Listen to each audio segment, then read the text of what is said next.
Hello, I'm Captain Stanford. This is your weekly fishing report. Lately we've been catching lots and lots of redfish, a lot of slots, a lot of bull reds on live pony mullet, finger mullet, croaker, and piggies if you can get them.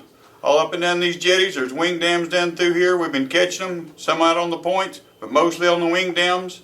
Another good spot for your flounder we've been catching is all down through the Lydian Channel. On the incoming tide on this side, we've been catching some trout on piggies and croaker both.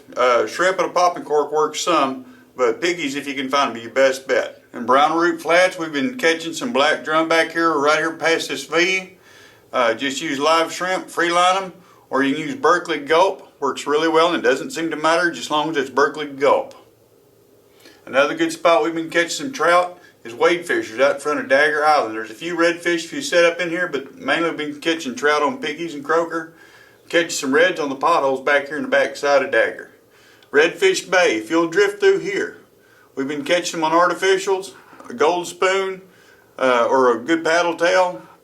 We've been catching a lot of good trout in here and a few reds along with wade fishers. We're still catching some trout out here on the end of Mud Island on this long peninsula down through here with croaker. You can use your artificials and top waters early morning if it's calm. Another good spot is down here at Allen's Bite. We've been catching some reds and some black drum out here in front of it. Catching a few trout in the back, but mainly right out the front of it. We've been catching some nice trout off Spalding Reef over here, and in Carlos Bay, these reefs in through here, we've been catching on piggies if you can find them. We've been catching some redfish out on these cuts, on the edges of these bars back here on some live shrimp, and also cut mullet. And moving into Copano Bay, be careful as you come in underneath this bridge. They're still doing that construction. We're doing it for another year or so, but be careful going through there.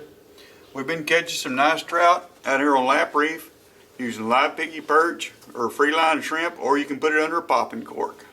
Another good spot we've been catching some trout is out here on these reefs. We're here by North Pass. If you'll use croaker or piggy perch, either one will work very well. If you find any of these wells out here, fish or any structures out there, anchor up about 30 to 50 feet in front of them and fish them. They will usually produce some pretty good trout. And congratulations to Jade Chatham. She is our weekly t-shirt winner this week. And thank you for watching Texas Fish Tips. I'm Captain Doug Stanford.